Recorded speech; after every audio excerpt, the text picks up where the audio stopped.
Picture yourself in a chair 30,000 light years from home. There is nothing but stars and silence outside your window. Your daughter is sleeping next to you. Her tiny hand is under her cheek. She is hot. She is safe. She has no doubts that the world around her is holding her gently, because that's what 4-year-olds do. They trust without question. Now, picture this. 20 of the smartest people in the whole galaxy are sitting 4 levels below you.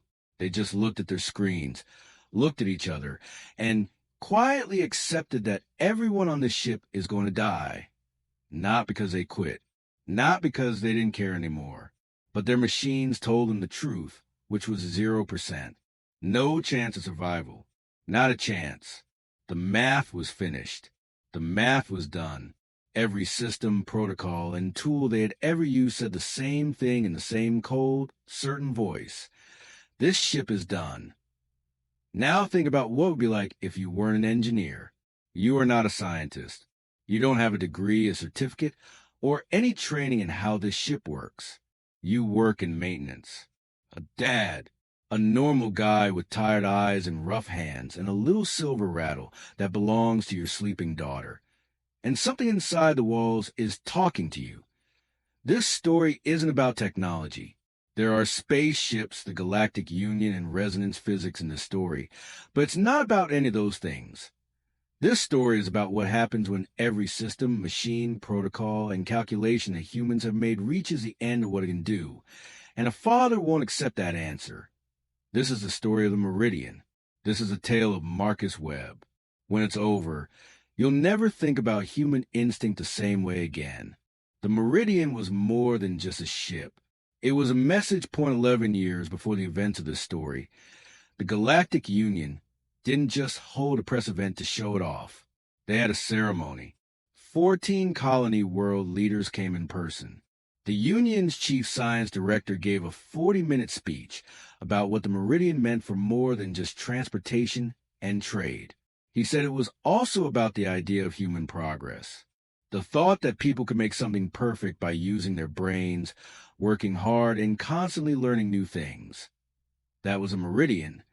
The Galactic Union had never built a passenger ship that was bigger or more advanced than this one. It was a Class 9 deep space transport ship. It was 700 meters long and could hold up to 4,000 people and crew members as it traveled between human colony worlds. Its hull was made of a composite alloy that was 17 centimeters thick and could withstand solar radiation, microasteroid impact, and gravitational stress that would have ripped apart any ship built before it. The engine, on the other hand, was the real achievement. Engineers from all over the galaxy studied its blueprints with something close to awe. The Meridian's pulse engine was a harmonic fusion reactor. It was so advanced that only 3 places in the known galaxy had the tools to make one. It didn't use fuel. It didn't use thrust.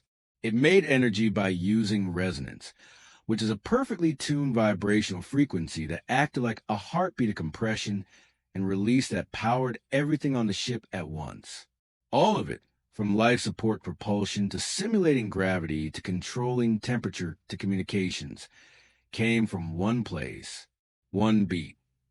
The system's beauty came from how stable it was. Once a pulse engine was set up and running, it would keep its frequency for a very long time. It corrected itself, kept an eye on itself, and made changes in real time thanks to a network of 12,000 internal sensors and a special AI called ARIA, which stands for Adaptive Resonance Intelligence Array. ARIA kept an eye on the engine's pulse like a doctor would keep an eye on a heartbeat, noticing every tiny change and responding in milliseconds.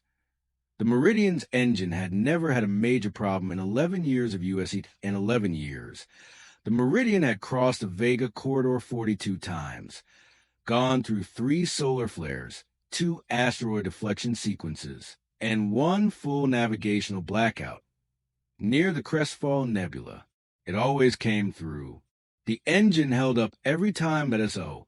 When the Meridian left Colony Station Aurelio on a clear, ordinary Tuesday morning with 3,842 passengers and crew, no one on board was worried about the trip ahead. The trip to Colony Station Belmere took the usual 40 hours. It's comfortable, routine, boring, but in the best way possible. Marcus Webb sat in seat 14C in the family passenger cabin with his daughter Lily strapped in next to him. Lily was 4 years old and had her mother's eyes, her father's stubborn streak, and a strong dislike of sleeping anywhere but her own bed. She was asleep before the Meridian had even cleared Aurelia's gravity field, though, so she must have been on a starship. She had her rattle in her hand. She took it with her everywhere. Marcus had bought it from a vintage market on Earth when Lily was 6 months old, before the colony migration program moved their family to Aurelia. It was old. It was a small, simple piece of silver-colored metal with a looped handle and tiny metal beads inside. When you shook it, the beads made a soft, clear clicking sound. No batteries. There are no circuits. No digital parts. It was probably the least technologically advanced thing on the ship, which cost more than most governments on Earth could make in 10 years. Marcus looked at his daughter as she slept. He looked out the window at the stars. He could feel the ship's gentle, almost imperceptible vibration around him. The pulse engine was doing its job, steady, quiet, and constant. Like breathing, he shut his eyes. That breathing changed 6 hours later. Marcus had always had trouble sleeping. His ex-wife Sandy used to say that was his worst quality because it meant he woke up at every little noise at night and couldn't go back to sleep for an hour. He said it was his best quality because it meant he was always the first one to get up when Lily cried. They were both correct. He had been dozing off and on for hours, but he never really fell asleep.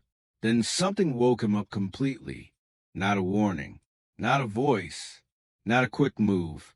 It was just a shift, a barely noticeable change in the quality of the vibration that ran through the ship around him like a pulse. He got up. Lily was still asleep, holding her rattle tightly in her small hand. Marcus put his hand flat against the wall next to the seat. There it was. There was a vibration that was always there and smooth, like the ship's heartbeat, but now it had a catch in it, so tiny that you wouldn't notice it unless you were looking for it. A stutter, a half skip, is like a clock with a gear that is a little worn out and loses a little bit of time every few ticks. He pushed harder. The skip came back, and then again, but at a different time. He frowned even more. He carefully stood up and walked out into the hallway without waking Lily. He put his hand against the wall of the hallway. There was also the stutter. He walked 10 feet and pressed again. Still there, but a little different. He walked toward the back of the hall, and the stutter got a little worse. He walked to the front, and it got a little less bright. He stood very still in the hallway at 2 a.m. with no one else around and thought about tidal resonance systems. The energy systems on the ocean rigs where he worked for 12 years used tidal resonance to turn the natural movement of the ocean into power. When the systems were working perfectly, they were very quiet and didn't vibrate at all. But when things started to go wrong, not in a big way, not yet, just starting, they started to have a certain quality that maintenance workers who had worked there before could tell right away. A feel, a stutter that is hidden in the normal rhythm, a sound under the sound. That was a Meridian's quality right now in a technical sense. Marcus had no idea what a pulse engine was. He didn't understand what harmonic frequency deviation meant. He had never heard of chaotic resonance events or ARIA. He didn't know anything about the engineering that kept this ship going, but he knew what a broken machine sounded like. This machine was also having problems. He went back to his cabin, sat down, and thought about whether or not he should say something to someone, and whether or not anyone would believe a maintenance worker from Aurelia who said their perfect ship had a problem. He was still thinking about it when an alarm went off in the engineering bay 4 decks below the doctor.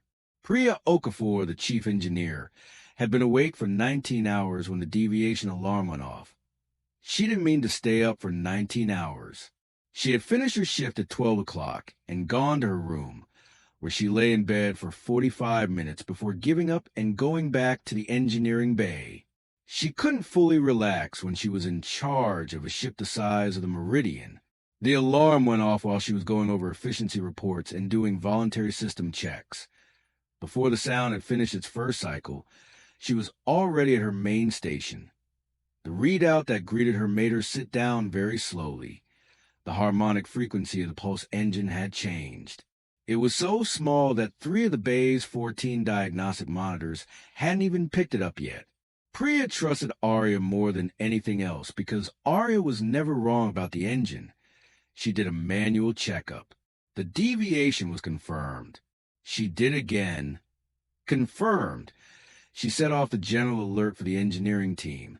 In less than 4 minutes, all 28 of her engineers were in the bay. Most of them were still putting on their uniforms, and they were all reading the same data that she was reading. Priya would remember the exact order of reactions in the room for the rest of her life.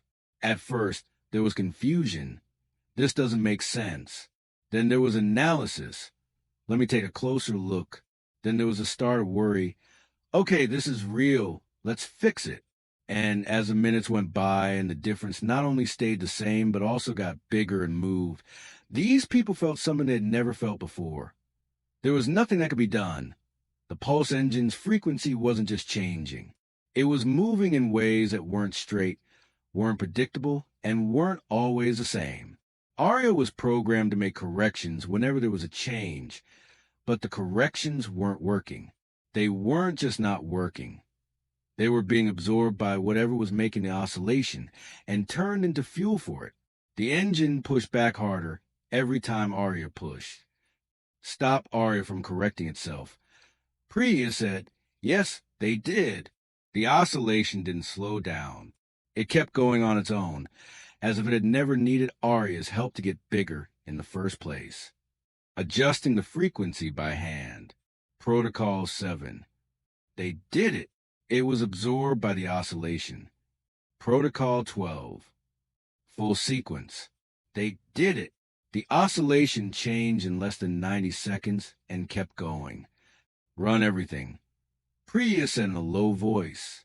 All 14 stabilization protocols. Every order. Every mix. I want to see all the options. 28 engineers. 28 smart, trained, certified, and experienced engineers. Do everything they had at the problem for the next hour and 40 minutes. They ran protocols in ways that had never been tried before. They tried manual interventions that were technically creative and really impressive. And they had never been tried on a pulse engine in the field before. They worked quickly but not in a panic, because panic was what happened to beginners. And they weren't beginners. Everything failed. Priya did the calculation for the chance of survival after 90 minutes. She looked at the result. Did it again. Read it again, 0.00000%. AT, the current rate of oscillation decay. The engine would lose its harmonic coherence in about 3 hours and 40 minutes. When it did, the energy would be released all at once and right away. There wouldn't be enough time for distress signals. No time to leave. Not enough time for anything. 3,842 people. Priya answered the direct line to Captain Harlo's room. Her hand was completely still. Even now, she was proud of that. There was no shaking in her hand. Captain, she said when Harlo picked up the phone, we're in a serious situation. You need to come to the engineering bay right away. A break. And Captain, please hurry. For 15 years, Captain Diane Harlo had been in charge of ships that traveled through deep space. She had dealt with real emergencies before, not just practice ones. A hole in the hull of the Cassidy run that had killed 3 crew members before they could fix it. A problem with the Vantage's navigation system that left them drifting for 11 days before help came. A medical emergency on the Orion star that she still didn't want to think about at IN 15 years. She had never felt the exact cold that came over her when she walked into Meridian's engineering bay and looked at the oscillation display. IT was the cold of a problem that couldn't be solved. She stood next to Priya and looked at the numbers in the flickering, chaotic pulse on the screen. She figured out what she was looking at in about 45 seconds. She knew enough about technology to understand what the data was saying. even if she couldn't have fixed it herself. Can't the AI make it stable? Priya said, the AI is making it worse when it tries. We've turned off the autocorrection. People are taking in manual interventions. The oscillation is changing to fit everything we do.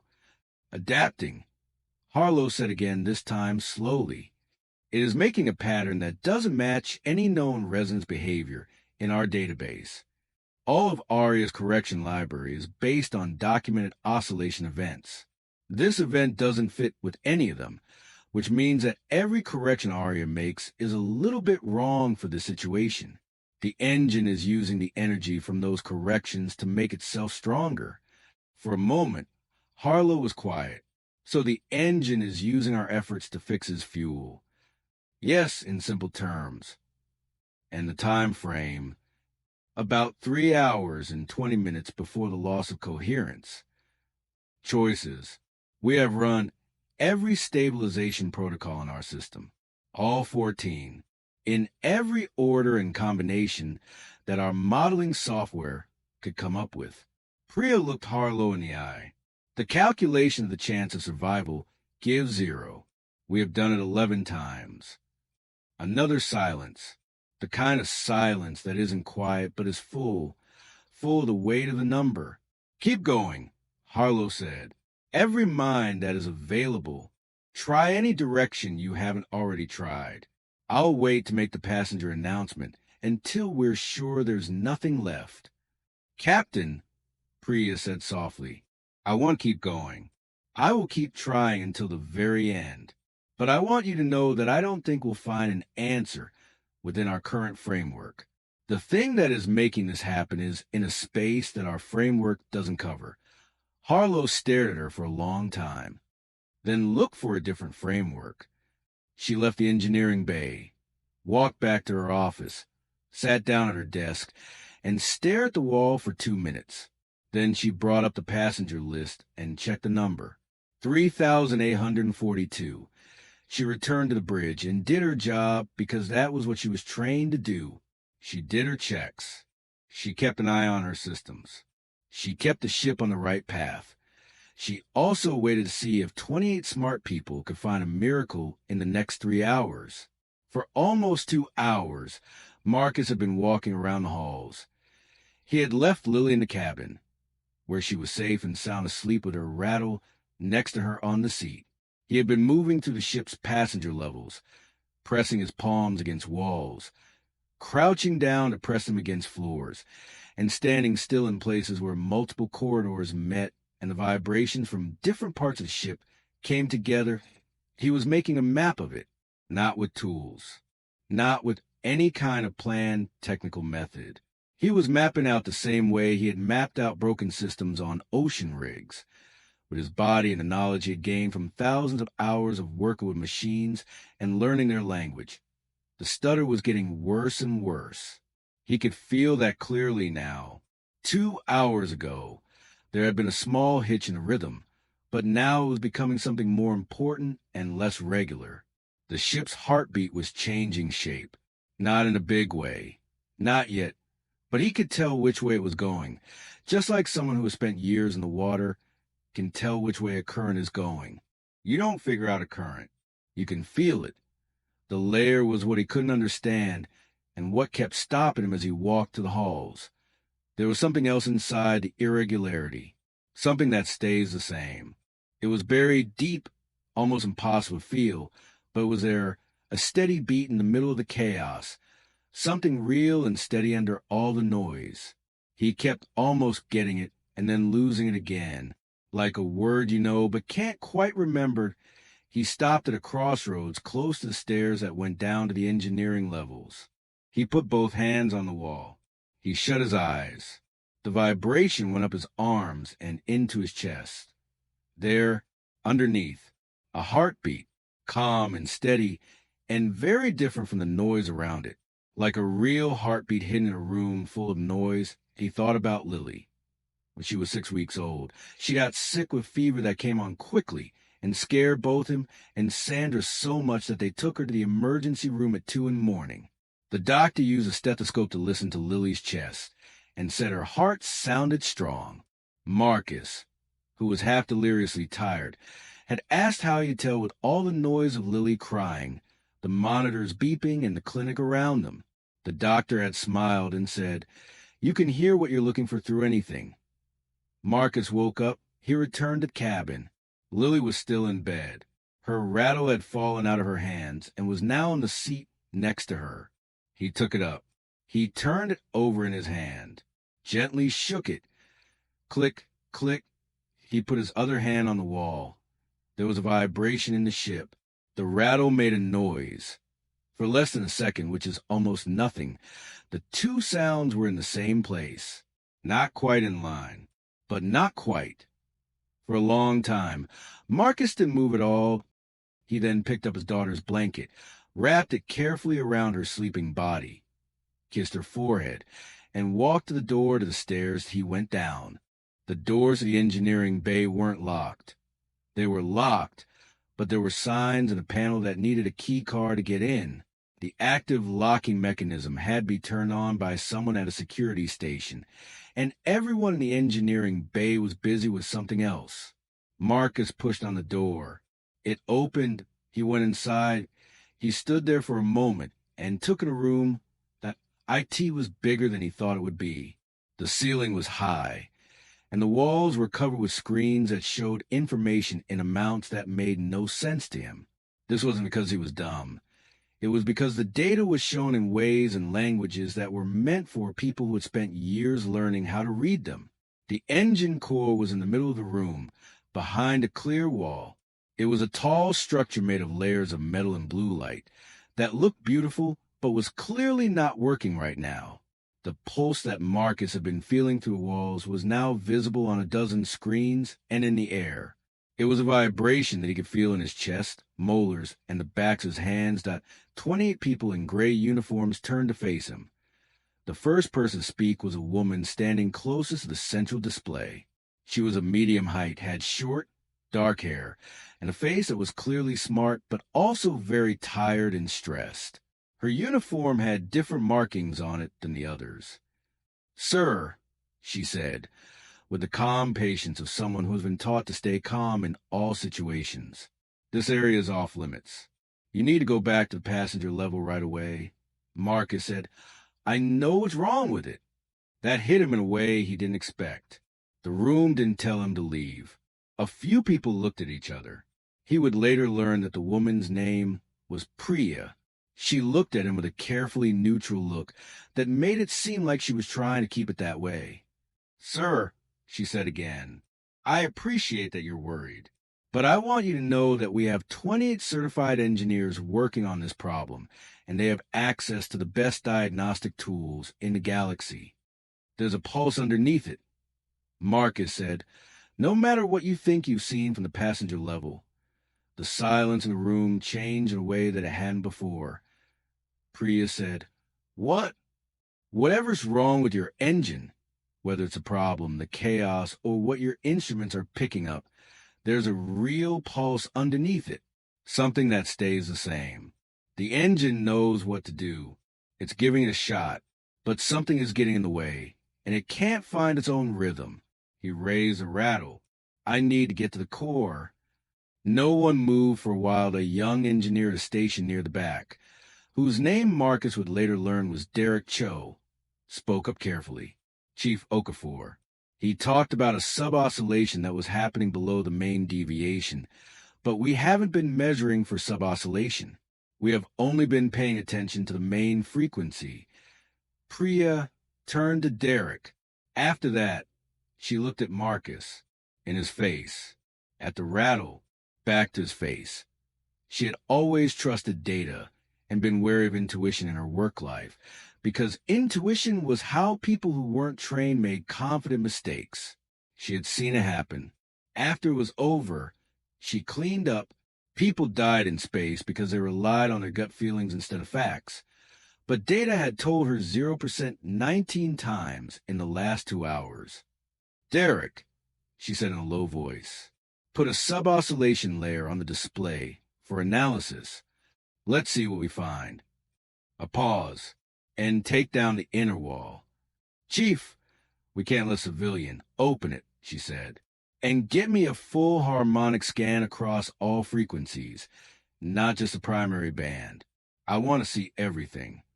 Now, they put Marcus 3 feet away from the inside of the core barrier. He was close enough that he could feel the vibration from the engine in the air, which was more than just sound. He shut his eyes. He shook the rattle once. Click, click. He felt the pulse of the core. Rough, desperate, lost in its own world, like someone yelling in a room where their voice echoes back to them. He shook the rattle again, but this time it was slower and more carefully. Click, click, click. He wasn't thinking about physics, oscillation, or frequency.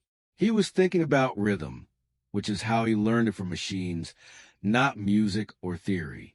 He learned how to talk to systems that were bigger and more complicated than he could ever fully understand by standing next to them for years, and using the only way someone without the right tools or education could be while listening.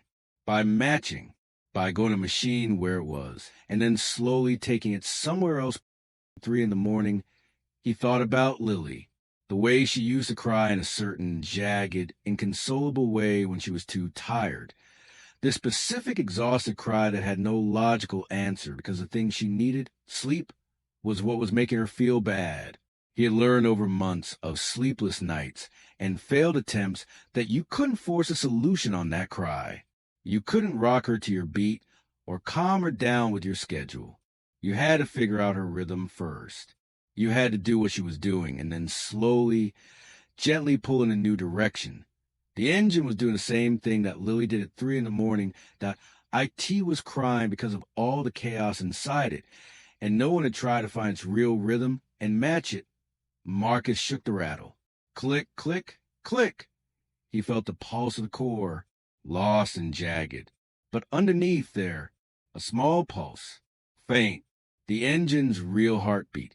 Hidden by all the noise, he changed the rattle. Less quickly. Click, click, click, click. The vibration against his skin felt different. The smallest change, he heard Priya's voice behind him say, "Are you seeing anything? Hold on." Derek's voice was quiet and urgent. "Hold on. There's something on the subfrequency scan." "Chief, check this out." Marcus didn't look. He kept his eyes closed and his hands still. Click, click, click. He was now matching the subpulse. Not perfectly. He was a person with a silver rattle, not a precise tool, but close. So close that it looked like the engine knew something. The vibration against his skin was changing, like a conversation changes when someone finally gets what you're saying. He shook the rattle again, absolutely steady, perfectly patient. Click, click, click, click.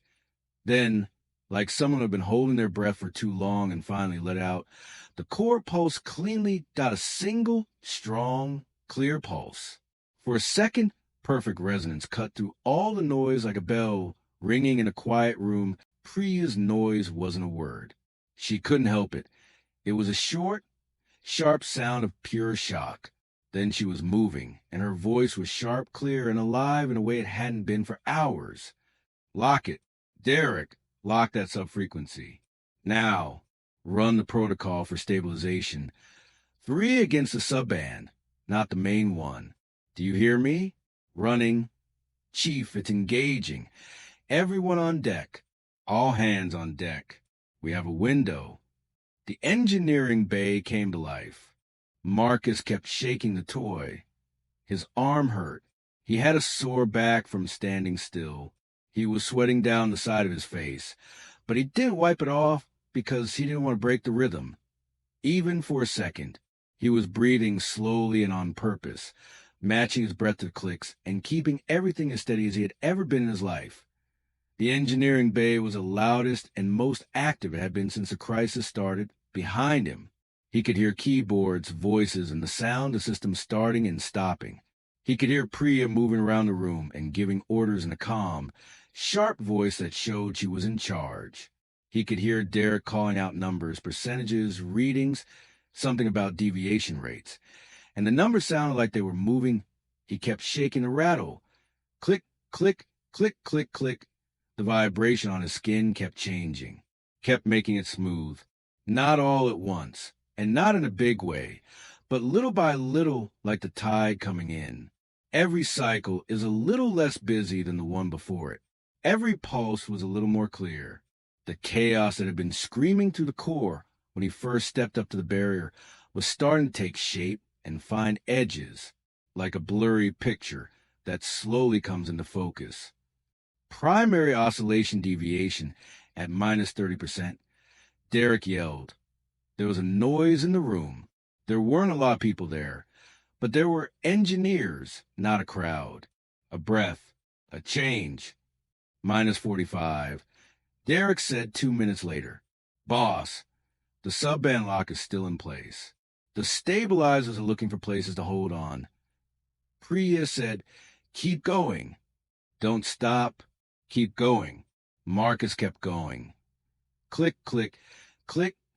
He thought about the rigs in the ocean.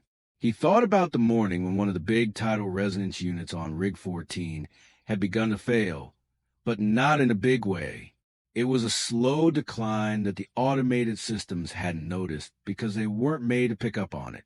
Marcus had felt it first, standing on the maintenance walkway one morning with his coffee getting cold in his hand. He could feel the platform vibrating differently under his feet. He had sent in a report. His boss had told him to do a standard diagnostic. The test didn't find anything. His boss had said that the machine was fine. 2 days later, Marcus climbed down to the generator housing, put his hands on the casing, and felt the problem clearly.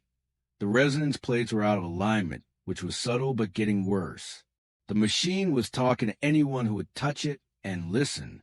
He had fixed it with a wrench in 2 hours of work, but no one had ever fully acknowledged that they would have lost a unit within a week if he hadn't caught it that way, and no one had ever asked him how he knew.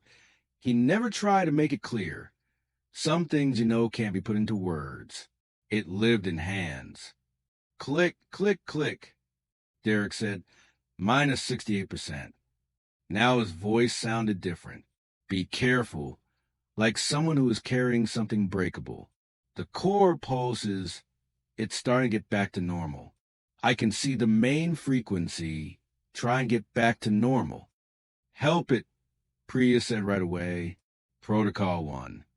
Restoration of the primary frequency. Now do it. Running. A pause. Chief. Chief, it's interesting. Restoring the primary frequency is interesting. Marcus felt it happen. He felt it before anyone said anything or saw anything on a screen. A wave of vibration moved to the floor under his feet, the barrier in front of him, his hands, and into his chest. It was clean, strong, and completely different from anything that had come before. Not a stammer, no skips, not a messed up heartbeat. Full, clear, and steady. The Meridian's engine took a breath and remembered what it was. The core didn't make a sound. It was more of a presence, a deep, resonant tone that was too low to hear easily but too high to feel. It moved through the whole ship at once, like a chord struck on an instrument the size of the ship itself. Then the display for the oscillation went flat, a line that is straight, perfect and whole, steady. Marcus opened his eyes. He looked through the barrier at the core. It had a steady light now, a deep, clean, unflickering blue that showed that the system was working exactly as it should. It was beautiful in a way that made his chest hurt, like anything that has almost been lost and then comes back. He put the rattle down.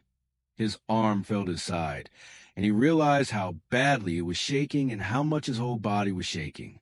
He turned around. 28 engineers were watching him. Priya was staring at him. For a long, strange moment, no one said anything. Then Derek Cho, a young, serious, and smart man who had been calling out numbers for the last 30 minutes, sat back in his chair, put both hands over his face, and made a sound that was unmistakably the sound of someone trying very hard not to cry. Then people began to clap at T first. It was a quiet clap with one pair of hands. Then another pair joined in, and then another, and soon the whole room was clapping. Marcus stood in the middle of it with Lily's silver rattle in his shaking hand, and felt like he He could finally breathe again after a few hours. Marcus was sitting on the floor of the engineering bay with his back against the wall. His body had made up its mind that it was done standing. His legs had just given out, and he had gone with them, sliding down the wall until he was sitting on the floor with his knees up and the rattle in his lap. Someone handed him a cup of water. He drank it without looking at who gave it to him. Priya knelt down in front of him. For a moment, she was quiet. She looked like someone who had planned very carefully for a lot of things in their life, but had just run into something they hadn't planned for at all. "How did you know?" she asked. Marcus flipped the rattle over in his hand. He thought about the question in a serious way, which is how it should have been thought about. "I didn't know," he said. "Not in any way I could put into words. I just knew it. Through the walls. For a few hours before I came down here." He stopped. "On the rigs where I used to work, we had resonance systems, but they were much simpler than yours. But they were based on the same basic idea. Rhythm, frequency, vibration. They made mistakes in a way that automated systems often miss because they were looking for standard failure patterns, and the failure was happening somewhere that those patterns didn't reach." He stared at the rattle. "You can feel things with your hands that sensors can't always pick up. Sensors are made to measure things that we already know how to look for. And sometimes the problem is in the part we didn't know we had to look for." Priya was quiet for a long time. "The sub-oscillation," she said. "We would never have found it. The main frequency band is the basis for our whole diagnostic framework. We weren't looking for the idea that the engine's real rhythm was still there, buried under the chaos, because we hadn't learned about it in our training. We know how to spot when something is wrong and fix it. We weren't taught to look for normal in the deviation." "Yes," Marcus said. "I saw." She stared at him for a little while longer. Then she said something he didn't expect. "I'm sorry we tried to stop you." He shrugged his shoulders. "You were doing your job." "I was protecting a framework," she said. "There's a difference." 22 minutes later, Captain Harlo showed up. She had been on the bridge when the core stabilized, and she had felt it through the ship. The engine's single, whole-body pulses had found itself. Before the engineering team even confirmed it on the comm, she had been sitting at her command station for 60 seconds without moving, just breathing, before she felt safe enough to stand up. When she walked into the engineering bay, Marcus was still on the floor. She stood in front of him and looked at the rattle that was in his lap. "Can I see it?" she asked. He gave it to her. She carefully held it, flipped it over, and shook it once. Click, click. In the big room, the sound was way too quiet. She gave it back. "Mr. Webb," she said, "I owe you 3,842 lives." Marcus looked at her. He was tired, and his hands were still shaking a little. His daughter's rattle was in his lap. He said, "You owe my daughter a new rattle. This one needs a lot of work." Captain Harlo stared at him for a long time. Then she laughed, a real, full laugh that came from her chest and surprised everyone in the room, even her. "Finished," she said. "I'll get her 10. The Galactic Union investigation team got a colony station Belmere 6 days later. When the Meridian docked there, they were careful and took their time, spending 3 weeks looking at everything. In the core's inner harmonic plate assembly, they found a manufacturing flaw that was so small that it had never caused a sensor to read anything in 11 years of operation. A hairline change in one resonance plate, smaller than the width of a human hair, had started to make a secondary oscillation that was completely outside the primary frequency band. This happened only under a very specific set of stellar gravitational conditions that could only be achieved at a certain point in the Bellari corridor's 17-year gravitational cycle. A frequency that is part of another frequency. A heartbeat within a heartbeat. No sensor had been made to find it, because no sensor had been made to look in that frequency range. No engineer had found it, because it wasn't part of any engineering protocol.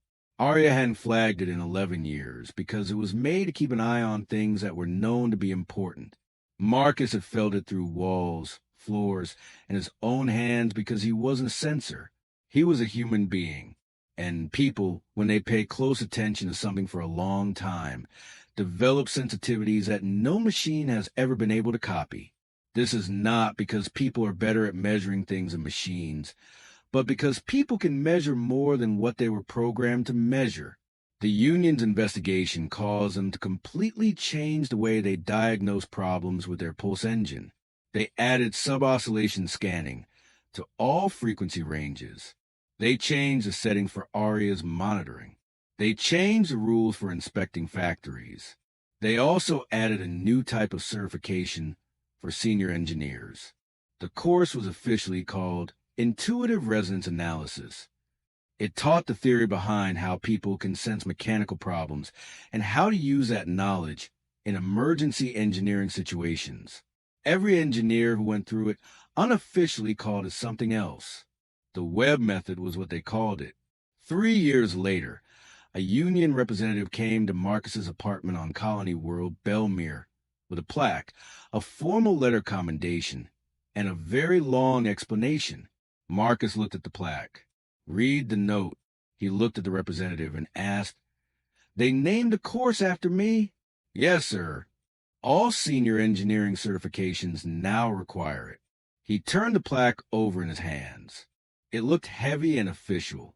He remembered how, at 2 in the morning on the night of the Meridian incident, he had stood in a hallway with his palm against the wall and wondered if anyone would listen to him. He remembered the look on Priya's face when he walked into the engineering bay. It was careful and controlled, as if she were trying to be polite, but was sure he had nothing useful to say. He thought about Lily's rattle, which Captain Harlo had actually replaced with 10 new ones, as promised, and they were delivered to their apartment on Belmere with a handwritten note that Lily had tried to eat right away. "Can I ask you something?" Marcus said to the representative. "Of course. In this course they named after me. What do they teach?"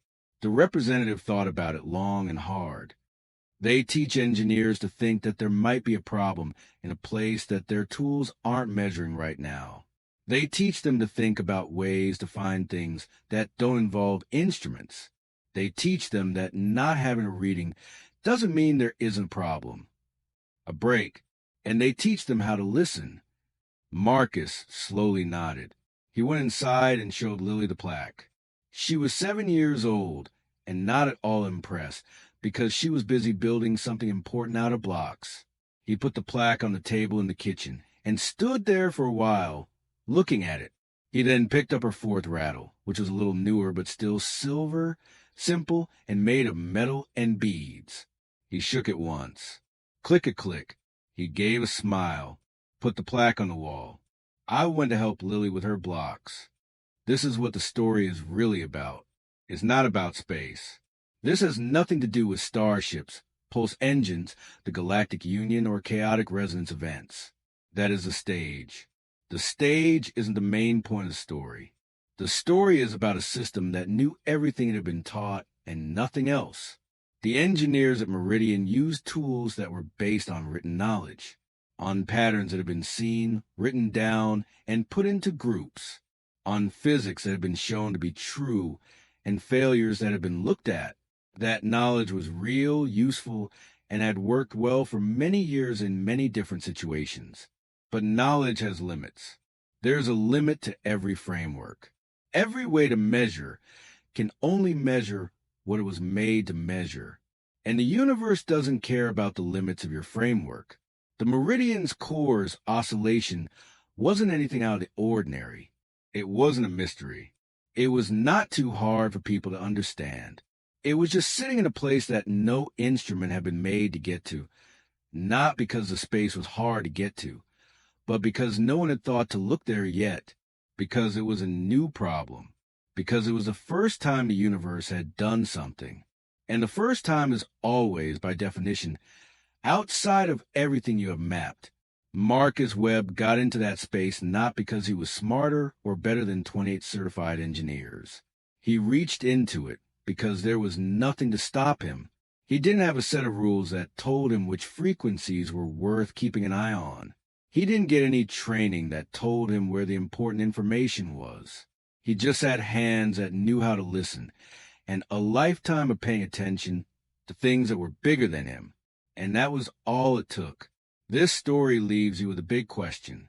What issue in your life have you given up on? Because every framework you have says it can't be fixed. What situation have you looked at? Tried every tool you could find, gotten 0% from every calculation, and quietly started to accept there might be a real pulse somewhere in that problem, hidden under the chaos and the strange pattern that doesn't make sense. A real beat. Something the problem is trying to do that your tools weren't made to find. And more data is not the way to find it. Put down the instruments for a moment to find it, to put your hand on the wall, to close your eyes and listen not for what you think you will hear, but for what is really there. With a child's toy in his hands and 11 years of paying attention, Marcus Webb saved 3,842 lives. You've been paying attention to something your whole life. The question is if you believe what you have felt, because there's a dying engine out there that has your name on the answer. All you have to do is pick up the rattle.